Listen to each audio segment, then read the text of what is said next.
Carlos Mendoza scraped 17 human molars from beneath the shower drain at 3:47 in the morning. The visiting team locker room at Wembley Stadium sat empty. Match day minus 6 hours. Carlos had worked stadium maintenance for 11 years. Never found teeth before. The molars formed a perfect spiral on white ceramic tile, each tooth covered in moss. Green moss, the kind that grows in centuries-old crypts. Carlos photographed the arrangement with his phone, sent the image to his supervisor. No response. The stadium's bowels hummed with HVAC systems, pushing stale air through concrete arteries. Carlos bagged the teeth, sealed the evidence in a plastic maintenance pouch. Then he noticed the blood. Rust-brown stains forming concentric circles around the drain. Not rust. Too organic. Too deliberate. Someone had drawn this. The pattern matched symbols Carlos remembered from his grandmother's warnings about El Pacto de los Vestuarios. The locker room pact, a forgotten ritual from 1930s Argentine football.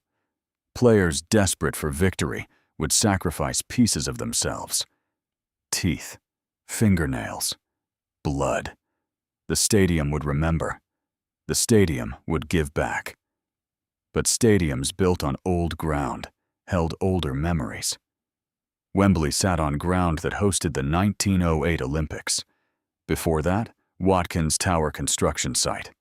Before that, plague burial fields from 1665. Carlos checked the security footage. Monitor 12. Visiting team facilities. He scrolled backward. 3 a.m., 2 a.m., 1 a.m. Nothing. Empty locker room.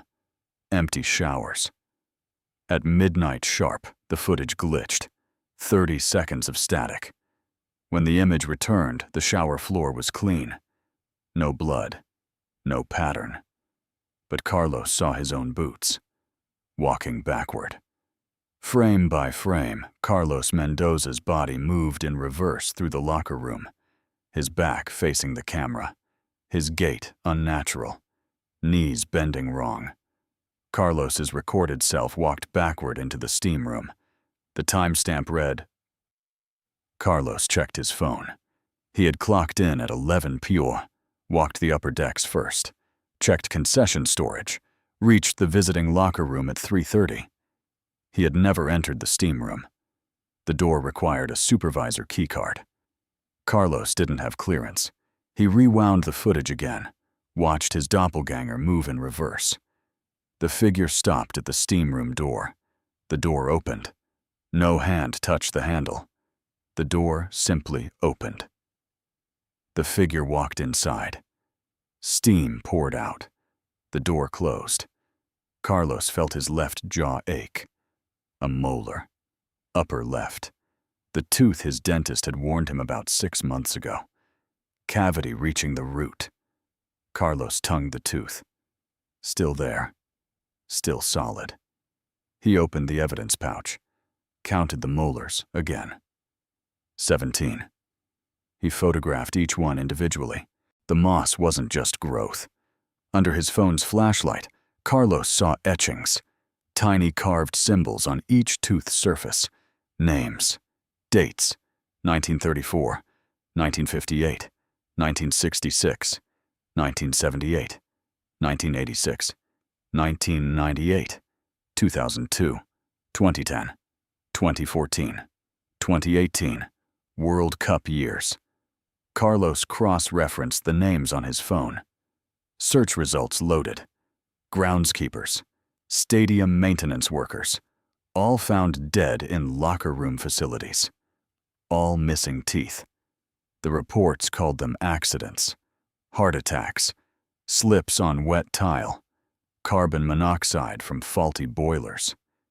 Carlos's jaw throbbed. He walked to the steam room. The bronze handle felt ice cold. Condensation dripped from the frosted glass. Carlos pressed his face against the door. Shapes moved inside. Human shapes. standing still in the steam. Carlos counted 7 silhouettes. The door clicked. Unlocked. Carlos hadn't touched his keycard. The door opened 6 inches.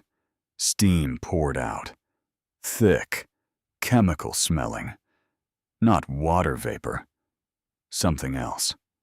Carlos heard breathing. Not mechanical. Human breathing. 17 separate respiratory patterns. Inhale. Exhale. Perfectly synchronized. Carlos pushed the door wider. The steam room's interior stretched impossibly deep. 15 feet should have been the far wall. Carlos saw 50 feet. 100. Wooden benches lined both sides. Bodies sat on every bench. Naked. Skin gray. Mouths open. Every mouth missing teeth. The bodies breathed in unison. Carlos recognized faces from his phone search. Dead groundskeepers. Dead maintenance staff. The nearest body turned its head, looked directly at Carlos, smiled with bleeding gums. Carlos stumbled backward. His boot hit something hard. He looked down. A tooth. His tooth. The upper left molar lay on the concrete floor. Blood dripped from Carlos's mouth. He hadn't felt it come out. The 17 bodies stood simultaneously, moved toward the steam room door. Carlos ran. His boot slapped wet concrete. Behind him, footsteps. 17 sets of bare feet. Running. Carlos hit the main corridor. Emergency exit 50 yards ahead. The footsteps grew louder. Faster. Carlos burst through the exit door. Stadium parking lot. Sodium lights buzzing. His truck sat in the employee section. Carlos fumbled for keys. Dropped them. Picked them up. The emergency door opened behind him. Steam poured out. The 17 figures emerged. Walking now. Not running. They didn't need to run. Carlos drove. Didn't stop until sunrise. He called in sick. Quit via text message the next day. Never returned to Wembley. Never returned to any stadium. 3 weeks later, Carlos sat in a dentist's chair in Manchester. Routine cleaning. The hygienist took x-rays, called the dentist in. The dentist studied the images, asked Carlos when he'd had dental work done recently. Carlos said he hadn't. The dentist pointed to the screen. 17 new teeth had grown in Carlos's jaw. Molars, embedded in bone that shouldn't exist. Each tooth carved with symbols, names, dates, the next World Cup year, 2026, and Carlos's own name, carved in bone, growing in his skull. The dentist scheduled extraction surgery. Carlos never showed up for the appointment. He couldn't. Every night at midnight, Carlos's body walked itself to the nearest football stadium. Whatever stadium was closest. His legs moved on their own. His back faced forward. His knees bent wrong. Carlos would wake up at dawn in locker rooms, in steam rooms, in showers, standing among others who'd found the teeth, others who'd taken the molars, others who'd become part of El Pacto. The stadium remembers. The stadium always remembers. And Carlos Mendoza now breathes in perfect synchronization with 16 others, waiting in the steam, waiting for number 18.